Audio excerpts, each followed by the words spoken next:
ለምርጫ በጀት ያው 10 ቢሊዮን ብር መንግስት መድቦ ነበር። ስለዚህ አሁን ካለን አካሄድ ከዛ በላይ የሚያስፈልግ እንደሆነ ነው ምናምነው። ስለዚህ ለተጨማሪ በጀት አዘጋጅተን የተጨማሪ በጀት ጥያቄ አቅርበናል። አሜሪካ ወደ ኢራን ወደቦች በሚገቡና በሚወጡ መርከቦች ላይ እገዳ ከጣለች በኋላ የአሜሪካ ማዕከላዊ እዝ ሴንትኮም 33 መርከቦች ወደ ወደብ እንዲመለሱ አድርጓል። የመከላከያ ሚኒስቴሩም ለኢራን የቁሳቁስ ድጋፍ ያደርጋሉ ተብለው የሚጠረጠሩ መርከቦችን ማገዱን እንደሚቀጥል አስታውቋል። መገናኛ ብዙሃን የህዝብን ሰላምና ደህንነት እንዲሁም ተጻራሪ መብቶችና ጥቅሞችን ባከበረ መልኩ በኃላፊነት መንቀሳቀሳቸውን ማረጋገጥና በህግ መሰረት እንዲሰሩ የሚያስችል የህግ ማዕቀፍና ስርዓት መዘርጋት በማስፈለጉ የመገናኛ ብዙሃን አዋጅ ሊወጣ ችሏል። ጤና ይስጥልን የተወደዳችሁ ተመልካቾቻችን፣ እንሆ ሰዓቱ ደርሶ ሀገሬ ዜና ተጀምሯል። የዕለቱን ሀገሬ ዜና በመምራት ሱባለው ጋሻው አብሬያችሁ ቆይታ አደርጋለሁ። እናንተ ወደ ተመልካቾቻችንም እስከ ዜናችን ፍጻሜ ድረስ አብራችሁ እንድትቆዩ አክብሮታዊ ግብዣዬ ነው። ቀዳሚ ወደምናደርገው ዜና እናልፋለን።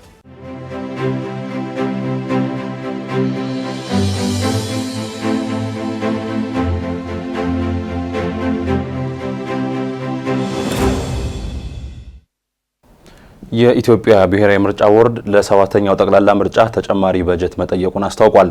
ቦርዱ ለዘንድሮ ምርጫ 10.85 ቢሊዮን ብር በጀት ተመድቦለት እንደነበር የሚታወስ ሲሆን በአሁናዊ ዓለም አቀፍና ሀገራዊ ምክንያቶች ተጨማሪ በጀት እንደጠየቀ ነው ያስታወቀው። ሚካኤል ኃይሌ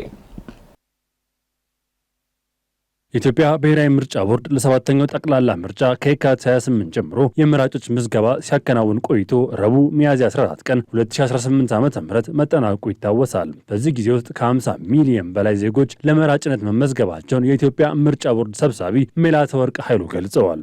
ቦርዱ ለዘንድሮ ሰባተኛ ጠቅላላ ምርጫ 10.85 ቢሊዮን ብር እንደተመደበለት የሚታወስ ሲሆን እስካሁን ለፓርቲዎች የምርጫ በጀት ድጋፍ የሚሆን 81 ሚሊዮን ብር መክፈሉንም ተናግረዋል። ለቦርዱ የተመደበውን በጀት ምርጫውን ለማከናወን በቂ ነው ወይ የሚል ጣቢያችን ያቀረበላቸውን ጥያቄ ወይዘሮ ሜላተወርቅም ተጨማሪ በጀት አስፈላጊ ሆኖ መገኘቱን የገለጹ ሲሆን ቦርዱ የተጨማሪ በጀት ጥያቄን ማቅረቡንም ተናግረዋል።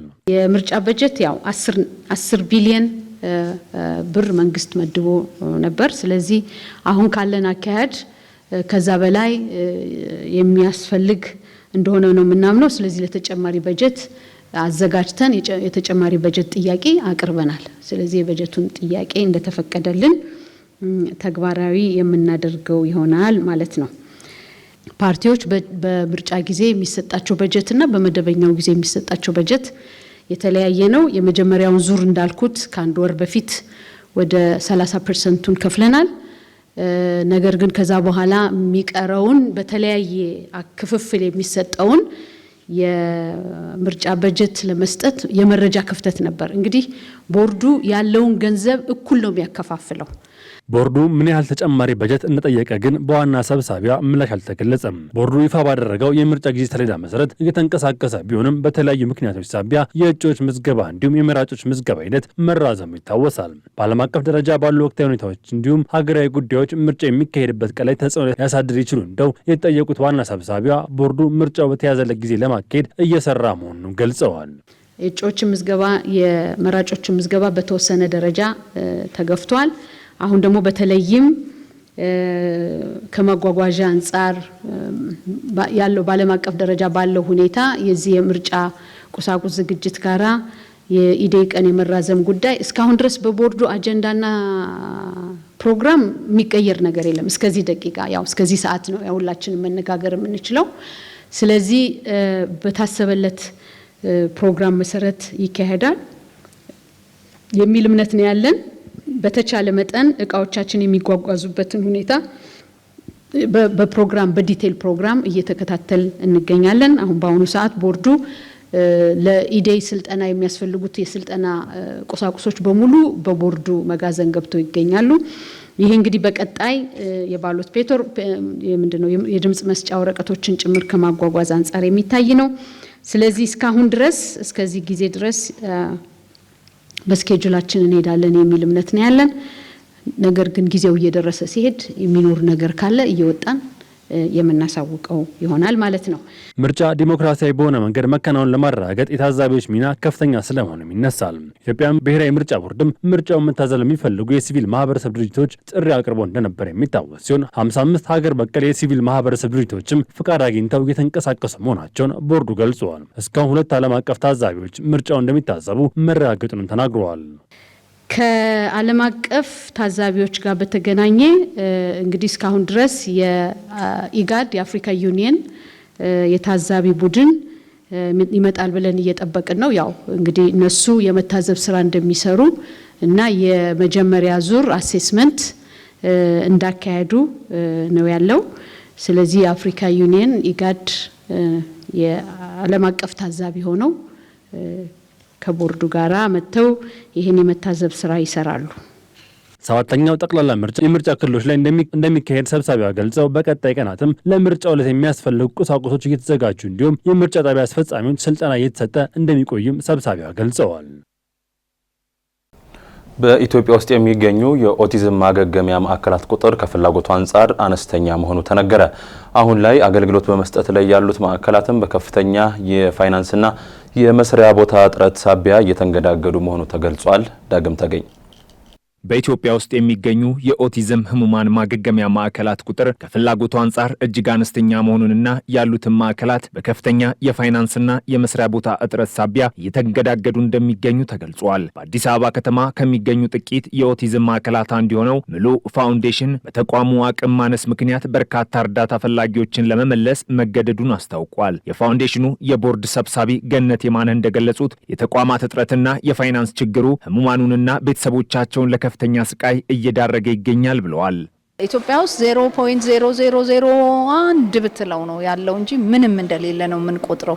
ከሰዎች ከሚፈልጉት ከቁጥሩ አንጻር ስናየው ምንም አልተሰራም፣ ገና ነው። መንግስት በብዙ ሊደግፈን ይገባል። ቢያንስ የቤት ክራያችንን እንድንወጣ ቤት ሊሰጠን ይገባል። ቤት ቢሰጠን እኮ የቤት ክራዩን ሲቀንስልን ልጆች ላይ እናወጣለን። መሬት ቢሰጠን ሰርተን ለእድሜ ልክ ይሆናል። በሰቆቃ እኮ ነው የምንኖረው። አከራዮቻችን ውጡ ሲሉ አሁን ለምሳሌ ባለፈው የነበረው ክራይ ጨምሮብናል። ሲጨምር አቅማችንን እንደገና እንፈትሻለን። ልጆች ደግሞ ለውጥ በጣም አፌክት ያደርጋቸዋል እና ቤት መቀየር አንችልም። ስለዚህ ያለ የሌለ አቅማችንን ዘርግተን እንደገና ፈንድሬዝ እናደርጋለን እና መንግስት እውነት ለመናገር በመሬት በቤት ቢያግዘን፣ በሌላ ደግሞ ቴራፒ ማቴሪያል የሉም ኢምፖርት ለማድረግ ታክስ ፍሪ ቢያደርግልን በጣም ብዙ ያግዘናል። ይች እንደው መነሻ ቢሆንልን። በሀገሪቱ ውስጥ ያሉ ጥቂት ማዕከላትን ቢሆኑ ራሳቸውን ችለው ለመቆም ብቃት ያላቸው ባለሙያዎችን ለማፍራትና አገልግሎታቸውን ለማስፋት እጅግ ከፍተኛ ፈተና እንደገጠማቸው የተቋሙ የቴራፒ ማዕከል አስተባባሪ ሄርሜላ ገብረ ጻዲቅ የቦርድ ሰብሳቢዋን ሀሳብ በመጋራት ይገልጻሉ። አክለውም በአሁኑ ወቅት ያሉት ጥቂት ፋውንዴሽኖች እንኳን በግለሰብ ወላጆች በተለይም በእናቶች የግል ጥረትና መስዋዕትነት የተቋቋሙ እንጂ ከተቋማዊ ድጋፍ የመነጩ አለመሆናቸውን በማንሳት የችግሩን ጥልቀት ያብራራሉ። ኦነስትሊ ስፒኪንግ በፊት ከነበረው የተሻለ ቢሆንም አሁንም ስቲል ብዙ መሰራት ያለበትና በቂ የሚባል አይደለም። ምክንያቱም ምንድነው ያለው ዲማንድና ያሉት ሰፕላይ የሚሰጡት ሰርቪስ የሚሰጡት አካላቶች ወይም ደግሞ ፋውንዴሽኖች እንደምናየው ሁሌም ተመጣጣኝ አይደለም። ዌቲንግ ሊስቶች እናያለን፣ በጣም ብዙ ሰው ያለበት እናያለን።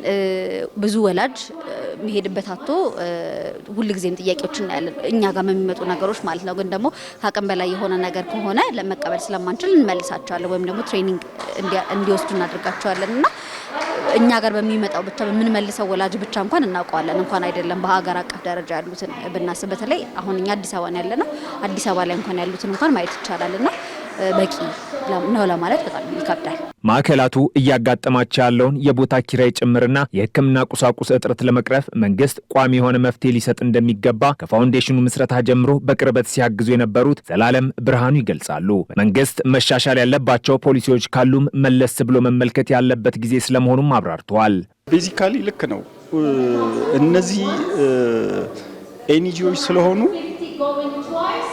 ብራቸውን ከዙሪያቸው ካሉ ሰዎች ነው የሚሰበስቡት። ይሄ ነገር ግን ቋሚና ዘላቂ መሆን ስለማይችል የመንግስት የሚፈቅደውን የኤንጂኦ አመሰራረት ስርዓትን ተከትለው ገቢ መሰብሰብ የሚችሉበትን ወደ ተቋም ተቀይሮ ራሳቸውን ሰፖርት ሰስቴን ማድረግ ወደሚችሉበት ነገር እንዲሄዱ ፖሊሲዎቹ ላይ መሻሻል ሊኖርባቸው ይችላል። ምክንያቱም ሁሉም በደፈናው የተቀመጠ የገንዘብ ምንጭ ተብሎ የተቀመጡ አሉ። ከዛ በዘለለ ግን ምናልባት አስፈላጊ ከሆነ ኮንትሮል ቼክ እየተደረጉ የራሳቸውን ገቢ መፍጠር የሚችሉበት መንገድ መመቻቸት አለበት። ምሉ ፋውንዴሽንና መሰል ተቋማት አገልግሎታቸውን አጠናክረው እንዲቀጥሉ መንግስት የመስሪያ ቦታ በማቅረብ የሕክምና ቁሳቁሶችን ከቀረጥ ነጻ በማስገባትና የህብረተሰቡን ግንዛቤ በማሳደግ በኩል የላቀ ድጋፍ እንዲያደርግ አጥብቀው ጠይቀዋል። የአሜሪካው ፕሬዝዳንት ዶናልድ ትራምፕ የኢራንን ትንንሽ ጀልባዎች ስጋት አጣጥለው የባህር ላይ እገዳውን የሚጠጋ ማንኛውም ጀልባ ወዲያውኑ እንደሚደመሰስ አስጠንቅቀዋል። በተጨማሪም ትራምፕ በሆርሙዝ ሰርጥ ፈንጂ የሚያጠምድ ማንኛውንም የኢራን ጀልባ የባህር ኃይላቸው እንዲተኩስና እርምጃ እንዲወስድበት ትዕዛዝ ሰጥተዋል። ኢራን በበኩሏ ዋሽንግተን እገዳዋን እስካላነሳችና እስራኤል በሊባኖስ ላይ የምታደርገውን ጥቃት እስካላቆመች ድረስ የሆርሙዝ ሰርጥን ስለመክፈት እንደማታስብ ገልጻለች። ኃይለ ገብርኤል ታደሰ።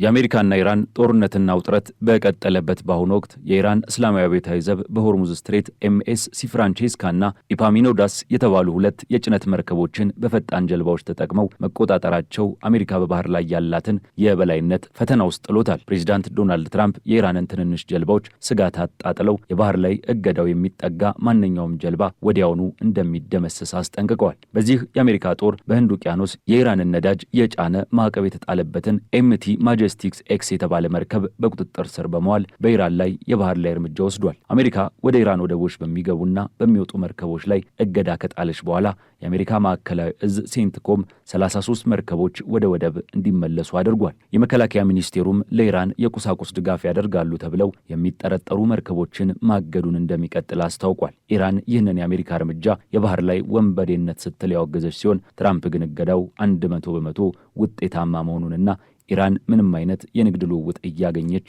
አለመሆኑን ተናግረዋል። የኢራን ፓርላማ ምክትል አፈ ጉባኤ ሐሚድ ሬዛ ሃጂ በበኩላቸው ይህንን ወሳኝ የውሃ መስመር ከሚጠቀሙ መርከቦች የተሰበሰበው የመጀመሪያው ቀረጥ በሀገሪቱ ማዕከላዊ ባንክ መቀመጡን ተናግረዋል። በተጨማሪም ትራምፕ በሆርሙዝ ስትሬት ፈንጂ የሚያጠምድ ማንኛውም የኢራን ጀልባ የባህር ኃይላቸው እንዲተኩስና እርምጃ እንዲወስድ ትዕዛዝ ሰጥተዋል። አሜሪካ የአደራዳሪዋን ፓኪስታንን ጥያቄ ተቀብላ የ2 ሳምንት የተኩስ አቁምን ብታራዝምም የባህር ላይ እገዳዋን ቀጥላለች። የመጀመሪያው ዙር የሰላም ድርድር የመሩት መሐመድ ባጋር ጋሊባፍ በእገዳውና በሌሎች የተኩስ አቁም ጥሰቶች ምክንያት ስትሬቱን መልሶ መክፈት የማይቻል መሆኑን ገልጸዋል። ይህ በእንዲህ እንዳለ የኢራን መዲና ቴሄራን ውስጥ የአየር መከላከያ ተኩስ ድምፅ የተሰማ ሲሆን ከኢራን እስላማዊ አብዮታዊ ዘብ ጋር ግንኙነት ያለው የፋርስ የዜና ወኪል ለዚህ ምክንያት የሆነው የትናንሽ ድሮኖች መኖር መሆኑን ዘግቧል። ድሮኖቹ ማን እንዳስወነጨፋቸውና ያደረሱት ጉዳት ስለመኖሩ እስካሁን አልታወቀም። በዓለም ላይ ትልቁ የሆነው አውሮፕላን ተሸካሚ መርከብ ዩኤስኤስ ጀራልድ ፎርድ በአሜሪካ 5ኛ የባህር ኃይል እዝ የባህር ላይ ደህንነትን ለመደገፍ ስራውን ቀጥሏል። ፕሬዚዳንት ትራምፕ በኢራን ላይ የኒኩለር ጦር መሳሪያ እንደማይጠቀሙና አሜሪካ ወታደራዊ ግቧን በመደበኛ የጦር መሳሪያ ሙሉ በሙሉ ማሳካቷን ገልጸዋል። የኒኩለር ጦር መሳሪያን ማንም ሰው እንዲጠቀም ሊፈቀድለት አይገባምም ብለዋል። አሜሪካውያን ለነዳጅ ተጨማሪ ወጪ ለማድረግ መገደዳቸውን በተመለከተ ለተጠየቁት ጥያቄ ምላሽ ሲሰጡ በምትኩ የሚያገኙት የኒኩለር መሳሪያ የሌላትና ከተሞቻችንን ወይንም መላውን መካከለኛው ምስራቅን ለማፈንዳት የማትሞክር ኢራንን ነው በማለት አሁን አሜሪካ በቂ ነዳጅ ስላላት ከመላው ዓለም መርከቦች ነዳጅ ለማግኘት ወደ አሜሪካ እየመጡ መሆኑን ተናግረዋል። ትራምፕ ኢራናውያን መሪያቸው ማን እንደሆነ ለማወቅ እየተቸገሩ ነው ማለታቸውን ተከትሎ የኢራን እስላማዊ አብዮታዊ ዘብ የቁዱስ ኃይል አዛዥ እስማኤል ቃኒ፣ የውጭ ጉዳይ ሚኒስትር አባስ አራቺና ፕሬዚዳንት ማሱድ ፔዚሽኪያንን ጨምሮ ከፍተኛ የኢራን ባለስልጣናት ሀገሪቱ ከምንጊዜውም በላይ በአንድነት መቆሟን አስረግጠው ገልጸዋል። ይህ ውጥረትና ጦርነት የዓለም አቀፉን ማህበረሰብ ስጋት ውስጥ በከተተበት በዚህ ወቅት ርዕሰ ሊቃነ ጳጳሳት ሊዮ 14ኛ አሜሪካና ኢራን ጦርነቱን ለማስቆም ያለመውን የሰላም ድርድር እንዲቀጥሉ አሳስበዋል። ጳጳሱ ግጭቱ መላው የኢራን ንጹሐንን ሕዝብ ለስቃይ ዳርጓል ያሉት የአሜሪካና እስራኤል በኢራን ላይ የሚያደርጉትን ወታደራዊ ዘመቻ አጥብቀው በመተቸታቸው ምክንያት የአሜሪካው ፕሬዚዳንት ዶናልድ ትራምፕ በጳጳሱ ላይ የሰነዘሩትን ረዥም የትችት መልእክት ተከትሎ ነው።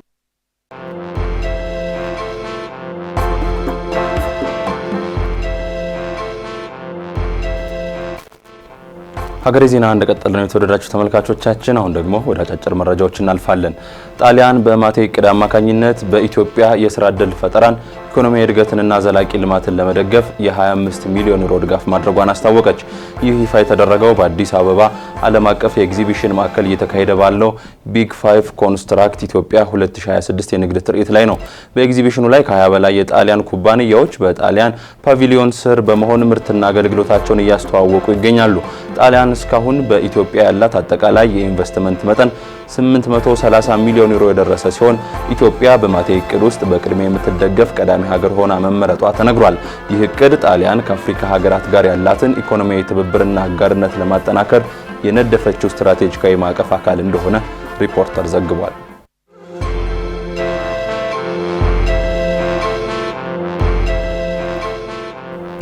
የኢትዮጵያ ደረጃዎች ኢንስቲትዩት የደረጃዎች ቦርድ ባካሄደው 5ኛ መደበኛ ስብሰባ ለሀገሪቱ የኢኮኖሚ እድገትና ለዜጎች ደህንነት ከፍተኛ ጠቀሜታ አላቸው የተባሉ 66 የኢትዮጵያ ደረጃዎችን መርምሮ አጽድቋል። ቦርዱ ካጸደቃቸው ደረጃዎች ውስጥ 54ቱ አስገዳጅ ሆነው የወጡ ሲሆን ይህም አምራቾችና አስመጪዎች ምርቶቻቸውን ወደ ገበያ ከመልቀቃቸው በፊት የግድ እነዚህን መስፈርቶች ማሟላት እንዳለባቸው የሚያመላክት ነው። ከጸደቁት 66 ደረጃዎች መካከል 24ቱ አዳዲስ መሆናቸው የተነገረ ሲሆን ቀሪዎቹ 42ቱ ደግሞ ከጊዜው የቴክኖሎጂ እድገትና ከሀገሪቱ ወቅታዊ ሁኔታ ጋር እንዲጣጣሙ ተደርገው የተሻሻሉ መሆናቸውን ኢንስቲትዩቱ አስታውቋል። በተቋሙ የደረጃዎች ዝግጅት መሪ ስራ አስፈጻሚ አቶ ይልማ መንግስቱ እንደገለጹትም እነዚህ ደረጃዎች በሁለት ዋና ዋና ዘርፎች ማለትም በምግብና ግብርና እንዲሁም በኮንስትራክሽንና ሲቪል መሐንዲስነት ዘርፍ ላይ ያተኮሩ ናቸው።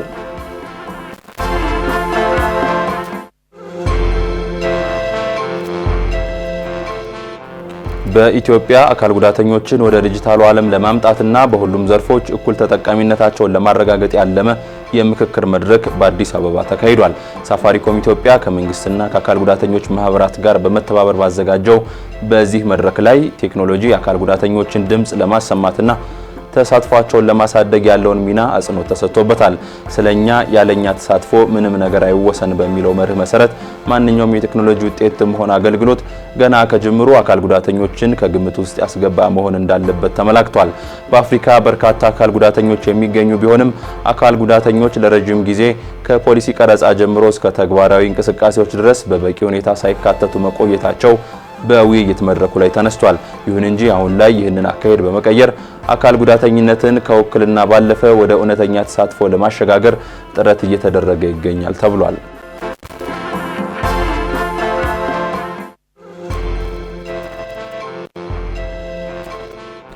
ጋና በደቡብ አፍሪካ የሚገኙ ዜጎቿ በጸረ ስደተኛ ተቃዋሚዎች የጥቃት ሰለባ መሆናቸውን በመቃወም በሀገሪቱ የሚገኙትን አምባሳደሯን በአስቸኳይ ወደ ሀገር ቤት ጠርታለች። በደቡብ አፍሪካ የሚኖሩ በርካታ አፍሪካውያን ስደተኞች ሕጋዊ ሰነድ ያላቸውንም ጨምሮ በየጊዜው በሚቀሰቀስ የዘረኝነትና የጥላቻ ጥቃት አካላዊ ድብደባና የንብረት ውድመት እየደረሰባቸው እንደሚገኝ ተነግሯል። ጋና ይህንን እርምጃ ለመውሰድ የተገደደችው ጥቃቱ በመንግስት ጥበቃ ስር ባሉ ቡድኖች እየተፈጸመ ነው የሚል ክስ በመኖሩና የደቡብ አፍሪካ መንግስት ስደተኞችን ከጥቃት ለመከላከል አስፈላጊውን እርምጃ አልወሰደም በሚል ተደጋጋሚ ቅሬታዎች በመቅረባቸው መሆኑ ተዘግቧል። በደቡብ አፍሪካ የሚታየው የጥላቻ ጥቃት ከጋና በተጨማሪ እንደ ኢትዮጵያ፣ ናይጄሪያና ዚምባብዌ ያሉ ሀገራት ዜጎችንም በከፍተኛ ሁኔታ እየጎዳ ያለ ስር የሰደደ ችግር ነው። ተቃዋሚዎቹ የውጭ ሀገር ዜጎች የስራ ዕድላችንን ነጠቁን፣ እንዲሁም ወንጀልን አስፋፉ የሚል ምክንያት እንደሚያቀርቡ አፍሪካ ኒውስ ዘግቧል።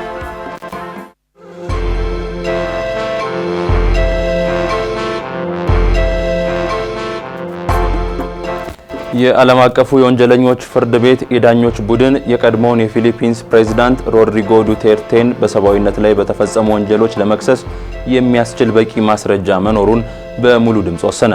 ፍርድ ቤቱ ባወጣው መግለጫ ዱቴርቴ በህገወጥ የእጽ ዝውውር ላይ በወሰዱት ያልተመጣጠነ የኃይል እርምጃ በነፍስ ማጥፋት ሙከራ ወንጀሎች ተጠያቂ የሚሆኑበት አሳማኝ ምክንያቶች እንዳሉ ገልጿል።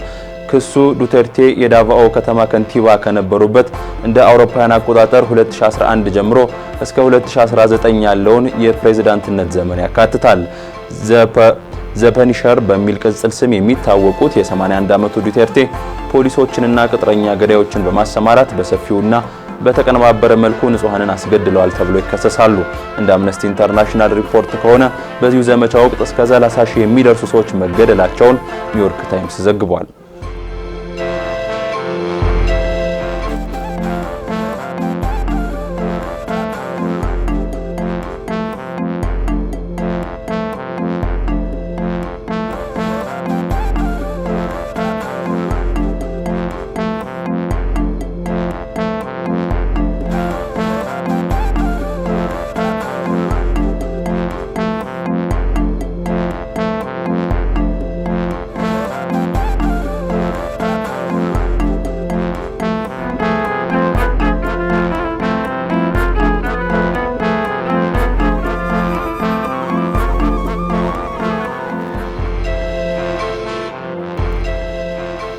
በርካታ ግለሰቦች በሚሊዮን የሚቆጠር ገንዘባቸውን በዲጂታል አጭበርባሪዎች አማካኝነት ከባንክ ሂሳባቸው ላይ እየተዘረፉ እንዳሉ ይገልጻሉ።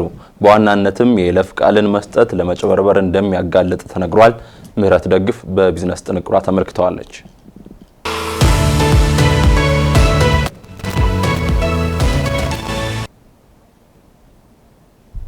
የተለያዩ የዲጂታል ማጭበርበሪያ ስልቶችን በመጠቀም ከግለሰቦችና ከተቋማት ገንዘብ መዝረፍ ከጊዜ ወደ ጊዜ እየተበራከተ የመጣ ጉዳይ ሆኗል።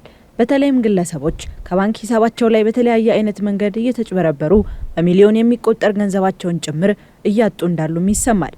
ይሁንና ባንኮች ወደ ኢንዱስትሪው ከመሰማራታቸው አስቀድሞ የደህንነት ጉዳይ ላይ የራሳቸውን አማራጮች አዘጋጅተው እንደሚጀምሩ የገለጹት በዳሽን ባንክ ቺፍ ስትራቴጂ ኦፊሰር አቶ አየለ ተሾመ አሁን ላይ እየታዩ ያሉት የማጭበርበሪያ መንገዶች በዋናነት ከይለፍ ቃል አጠቃቀም ጋር የተገናኙ መሆናቸውን አንስተዋል። ለደንበኞች የምንነግረው በዲጂታል ዓለም ስንሰማራ ባንኮች ሁላችንም ከፍተኛ የሴኩሪቲ ፊቸሮችን አካተው ነው የሚሄዱት።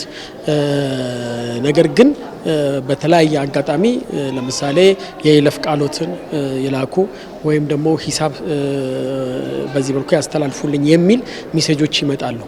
እኛም ከሴኩሪቲ አኳያ በሶሻል ሚዲያም በሌሎችም እንነግራለን። ሁል ጊዜ ደንበኞች ኦፊሻል የሆነውን ዌብሳይት ብቻ እንዲጠቀሙ፣ ባንኮች ምንም አይነት ፓስወርድን ያጋሩ የሚል መልእክት እንደማይልኩ በየትኛውም አጋጣሚ ይህን ተገንዝበው ሁል ጊዜ ከኦፊሻሉና ከባንክ ጋር በተገናኙ ያሉ ሊንኮችን ብቻ እንዲጫኑና አጠራጣሪ ነገሮች በሚኖሩበት ደግሞ ወዳሉን ቅርንጫፎች ወይም ደግሞ በኮንታክት ሴንተሮቻችን እየደወሉ ይህንን እንዲጠቁሙ በዚህ አጋጣሚ መልእክት ማስተላለፍ እፈልጋለሁ።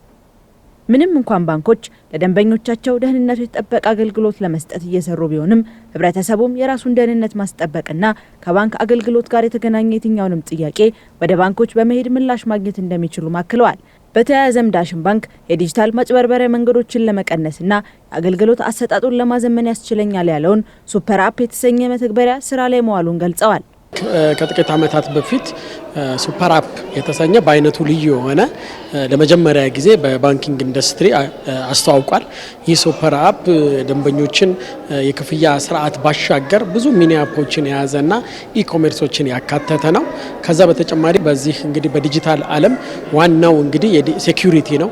ያን በተመለከተም ደግሞ በጣም ብዙ የሴኩሪቲ ፊቸሮች አሁን ላይ በዓለም ደረጃ ያሉ ትልልቅ ባንኮች እየተጠቀሙበት ያሉትን የሴኩሪቲ ደረጃ ያሟላ፣ ይህም ደግሞ በተለያየ የውጭ ተቋማትም እንዲሁም በሀገር ውስጥ ተቋማት ደግሞ የምስክር ወረቀት ያገኘበትና በሙከራ ቴስትም ተደርጎ የተረጋገጠ የደህንነት ጉዳይ አንድ ጊዜ እንደማይቆምና በየጊዜው አዳዲስ አማራጮችን የሚፈልግ በመሆኑ ባንኩ በቀጣይም የተለያዩ አማራጮችን እንደሚያቀርብ አቶ አየለ አመላክተዋል።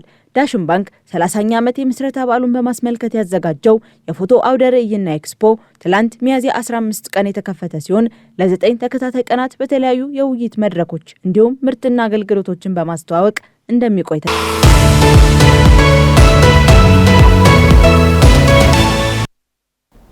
በመገናኛ ብዙሃን የሚፈጸም የስም ማጥፋት ድርጊት ከወንጀል ሕግ ተለይቶ በፍትሐ ብሔር ይታያል።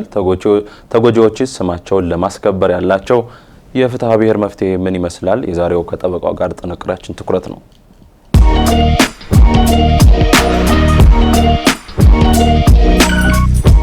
ጤና ይስጥልን። የስም ማጥፋት ተግባር በመገናኛ ብዙሃን በፍትሐ ብሔር እንጂ በወንጀል የማያስጠይቅ መሆኑን በተመለከተ ገነክ መረጃ ላካፍላችሁ። ጠበቃ እንዳርጌ ካሴ ነኝ። አብራችሁን ቆዩ። አንድ አዋጅ ሲወጣ የአዋጁ አጠቃላይ ዓላማ የሚንጸባረቅበት ክፍል የአዋጁ መግቢያ ሲሆን በዚህም መሰረት የመገናኛ ብዙሃንን አዋጅ ለማውጣት ገፊ ምክንያት ተደርጎ የተያዘው በኢትዮጵያ ሕገ መንግስት እንዲሁም በኢትዮጵያ ላይ ግዴታ የሚጥሉ ዓለም አቀፍ የሰብአዊ መብቶች ስምምነቶች የተረጋገጠውን ሀሳብን በነጻነት በተሟላ መልኩ ተግባራዊ ለማድረግ ከማህበራዊ፣ ኢኮኖሚያዊ፣ ፖለቲካዊና ከቴክኖሎጂ እድገት ጋር የሚጣጣም ሕግ ማውጣት በማስፈለጉ ሀሳብን በነጻነት የመግለጽና የመገናኛ ብዙሃን መብቶች በሕገ መንግስቱ የተረጋገጡ ሌሎች ሰብአዊ መብቶችንና ነጻነቶችን ለማረጋገጥ ያላቸውን ፋይዳ በመገንዘብና በሀገራችን ዲሞክራሲ ስርዓትን ለመገንባት የሚደረገው ጥረት ስኬታማ እንዲሆን መገናኛ ብዙሃን የሚጫወቱት የማይተካ ሚና በመረዳት ይህን ሁኔታ ሊያስተናግድ የሚችል ሕግ ማውጣት በማስፈለጉ መገናኛ ብዙሃን የህዝብን ሰላምና ደህንነት እንዲሁም ተጻራሪ መብቶችና ጥቅሞችን ባከበረ መልኩ በኃላፊነት መንቀሳቀሳቸውን ማረጋገጥና በህግ መሰረት እንዲሰሩ የሚያስችል የህግ ማዕቀፍና ስርዓት መዘርጋት በማስፈለጉ የመገናኛ ብዙሃን አዋጅ ሊወጣ ችሏል። ከዚህ ላይ ልብ ሊባል የሚገባው የመገናኛ ብዙሃን የወጣበትን ገፊ ምክንያቶች እንደወረደ ከመግለጽ ያለፈ ስላተገባበሩ አላነሳንም። ወደ ዋናው ርዕሰ ጉዳያችን ስንመለስ የስም ማጥፋት ተግባር በመገናኛ ብዙሃን ሲፈጸም ከፍትሐብሔር ኃላፊነት በስተቀር በወንጀል የማያስጠይቅ መሆኑን የመገናኛ ብዙሃን ህግ በግልጽ ደንግጓል። ወደ ዝርዝር ጉዳዩ ከመግባታችን በፊት የመገናኛ ብዙሃን አዋጁ ለራሱ ለመገናኛ ብዙሃን የሰጠውን ትርጉም እንመለከታለን። የመገናኛ ብዙሃን ማለት በየጊዜው የሚወጡ ህትመትን፣ የብሮድካስት አገልግሎትንና የበይነ መረብ የመገናኛ ብዙሃንን በመጠቀም የዜና ወይም የፕሮግራም ወይም የዜናና የፕሮግራም አገልግሎት ለህዝብ ለማቅረብ የተቋቋሙ አካላት ሲሆኑ መጽሐፍትን፣ ማህበራዊ መገናኛ ብዙሃንን፣ ጦማሮችንና በየጊዜው የሚወጣ ህትመት አካል ያልሆኑ ፎቶ፣ ስዕልና ካርቱንን ሳይጨምር የዜና አገልግሎት ድርጅቶችን ያካትታል። የበይነ መረብ መገናኛ ብዙሃን ማለት በመገናኛ ብዙሃን አገልግሎት አቅራቢው ይዘት ላይ የመወሰን ኃላፊነት ስር ዋነኛ ስራው ዜናና ፕሮግራምን መሰብሰብ፣ ማዘጋጀት፣ ማጠናከርና ማሰራጨት በሆነ ድርጅት በኢንተርኔት አማካኝነት የሚሰራጭ ምስል፣ ድምፅ፣ ቪዲዮና የድረገጽ ጽሁፍን በመጠቀም ወይም እነዚህን በማቀናጀት መረጃ የማስተላለፍ አገልግሎት ነው።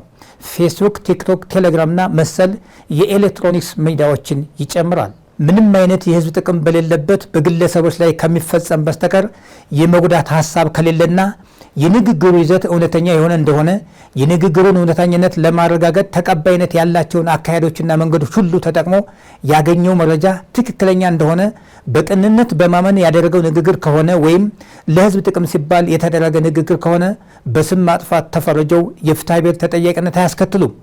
ከመገናኛ ብዙሃን ህጉ ስንነሳ የስም ማጥፋቱ ተግባር የህዝብ ጥቅም ካለበት በመገናኛ ብዙሃን ላይ የሚጣለው የህሊና ጉዳት ካሳ ከብር 300 ሺህ ሊበልጥ አይችልም። የህሊና ጉዳት ካሳ ሲወሰን የመገናኛ ብዙሃንን የትርፍ ሁኔታ፣ የደረሰውን የጉዳት መጠንና የሚወሰነውን ካሳ በመገናኛ ብዙሃን ህልውና ላይ ያለውን ተጽዕኖ ከግምት ውስጥ ማስገባት አለበት። የህዝብ ጥቅም ሲባል የህዝብ ጥቅም ማለት ከግል ወይም ከጥቂት ቡድኖች የጥቅም ፍላጎት በተቃራኒ የማህበረሰቡን የደህንነት፣ የምጣኔ ሀብት፣ የባህል፣ የፖለቲካና መሰል ተፈጥሮ ያላቸውን ጥቅሞች ጨምሮ የሰፊው ህዝብ ተጠቃሚነት ነው በሚል የመገናኛ ብዙሃን አዋጅ ትርጉም ይሰጠዋል። አመሰግናለሁ።